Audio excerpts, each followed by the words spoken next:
iPhone 13 Pro Max បញ្ហាអេក្រង់ឡើងពន្លឺខៀវអញ្ចឹងប្រភេទ iPhone 13 Pro Max នេះជំងឺវាប្រចាំកាយហ្នឹងគឺតែបញ្ហាអេក្រង់អញ្ចឹងបើសិនជាពុកម៉ែបងប្អូនប្រើស៊េរី iPhone 13 Pro Max ឬមួយ14 Pro Max នេះជំងឺវាជាទូទៅហើយប្រចាំកាយជំងឺវាឡើង color បញ្ហាបៃតងបញ្ហា color ផ្ទៃមេឃអញ្ចឹងជំងឺវាខុសៗនេះអញ្ចឹងបើពុកម៉ែបងប្អូនប្រើទៅជួបជំងឺចឹងអីកុំភ្លេចទីតាំងហាងលោកទូរស័ព្ទដៃចន្ទថាអាចជួបចូលបានហើយគិតតម្លៃពុកម៉ែបងប្អូនសមរម្យធានាច្បាស់លាស់ចេញពីហាងបាទសូមអរគុណ iPhone 13 Pro Max បញ្ហាបែក color ពណ៌បៃតង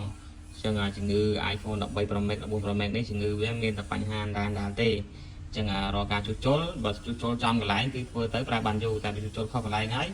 ជួសជុលម្ដងហើយម្ដងទៀតហើយរកការជួសជុលឡើងហាងលោកទូរស័ព្ទយើងខ្ញុំគឺធ្វើទៅមានបានធានារយៈពេល3ខែជូនអតិថិជនបើសិនជាប្រាប់តែមានបញ្ហាជួសជុលអត់គិតលុយទេហើយរកការដោគឺមានសុខជំនិតទឹកព្រីជូនមកមួយអញ្ចឹងអរគុណសម្រាប់ការគ្រប់គ្រងហាងលោកទូរស័ព្ទដៃចន្ទថាសុខចំសានបាទសូមអរគុណ